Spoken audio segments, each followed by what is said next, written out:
Hi everybody, I'm Andrew, this is my partner Jane. Tonight we'll be speaking about the Keystone Pipeline.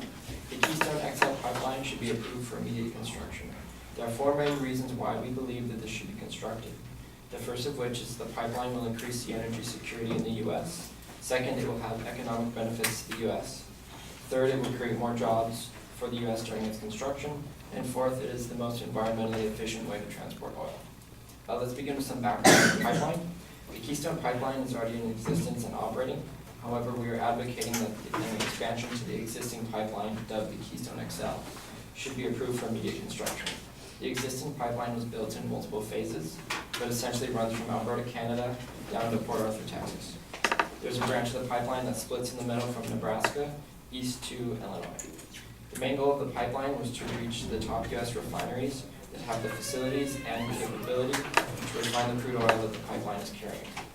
The newest phase of the pipeline, called the Keystone XL, is a much larger project that is able to carry more than 800,000 barrels of oil per day to U.S. refineries. This is according to the American Petroleum Institute. The pipeline is proposed to run from Alberta to Cushing, Oklahoma, passing through Nebraska. This project is still awaiting approval since it crosses federal lines.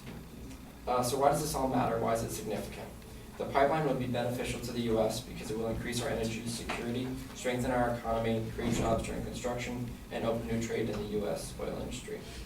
Well, why hasn't it been solved? Until now, there was no practical use for Alberta's oil sands, but with recent improvements in extraction techniques, it has become feasible. Now that crude oil needs to be refined and that the refineries can process the crude, those refineries are largely in the U.S., so the pipeline has been proposed to transport the oil.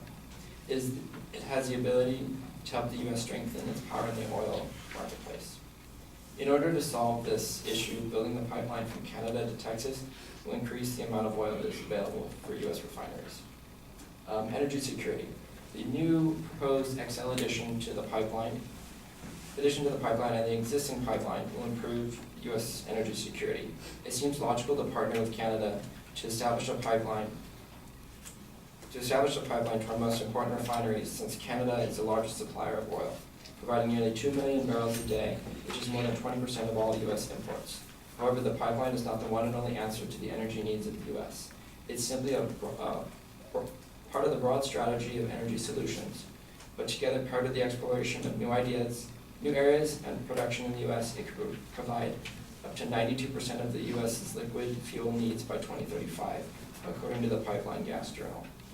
Furthermore, partnering with Canada will yield lasting benefits. It is forecasted that Canada will reach 5.2 million barrels of oil per day of oil production by 2030, which is significantly more than its current 1.8 million barrels of oil. If the XL is constructed, then it will add 830,000 barrels of oil per day to the U.S. refineries, which could eliminate or reduce the need to import oil from foreign and unstable regimes. Increasing our energy security will surely be beneficial for the economy, but also politically, creating more bargaining power for the U.S. Economic benefits. The XL pipeline will bring more oil to the U.S. refineries, which can then be refined into valuable products that can be used in the U.S. or sold on a global market. If the U.S. becomes competitive in the oil game and creates a price war, it could potentially lower prices in the marketplace.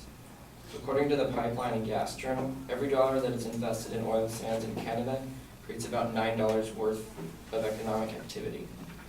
The XL pipeline makes oil that was previously unavailable and difficult to get to market available, and the U.S. would be the one that would benefit the most from the endeavor. The Washington Post argues that while having a larger domestic supply of oil is beneficial when there's been turmoil in the Middle East, it ultimately won't lower gas prices. However, history has shown since the recession we saw in 2003, the upward trajectory of prices has slowed down. So if there's more oil in the marketplace and more competition, then price wars will ensue and the consumer will benefit. The pipeline will create jobs. There's much controversy and incorrect information about the creation of jobs for the pipeline. However, one thing is clear: it will employ people. It will not single-handedly employ the entirety of the unemployed to pull us up from the lasting effects of our depression. It will, however, employ about 20,000 workers during its construction, and once it's complete, it will employ 50 workers who will maintain and operate it. According to the Gas and Pipeline Journal, every 2 jobs that it supports in Canada, it will support 1 more in the U.S. In addition to nearly 1,000 U.S. companies that are involved in some way with developing Canada's oil sands. It is also the most efficient, is also the most environmentally efficient way. The XL pipeline is the most environmentally efficient way of transporting oil to these high-capacity refineries. Forbes states that 33 states have refineries which can handle, on average, tens of thousands of barrels of oils per day. But the largest capacity refineries are on the Gulf Coast and in California, where the oil boom in America began. To get oil to these refineries, we need to transport it. The most common methods are by truck, rail, and pipeline, the first two producing more greenhouse gases to transport the oil than by pipeline. Forbes also notes that the second largest refinery in the U.S., the Marathon Oil facility in Garyville, Louisiana, can handle 520,000 barrels of oil a day with heavy sour crude from places like Mexico and Canada, but cannot process sweet domestic crude from Mexico. The main reason for the pipeline is to get the heavy tar sand crude to the refineries along the Gulf Coast from Canada that are able to handle the oil. By comparison, costs to move oil by rail range from $15 to $30 per barrel, with pipeline transportation costing about $10 per barrel. In conclusion, the Keystone XL has the ability to create energy security for the U.S., benefit the economy, create jobs during its construction, and be the most environmentally efficient way to transport crude to the U.S. refineries. The Keystone XL pipeline should be approved for immediate construction.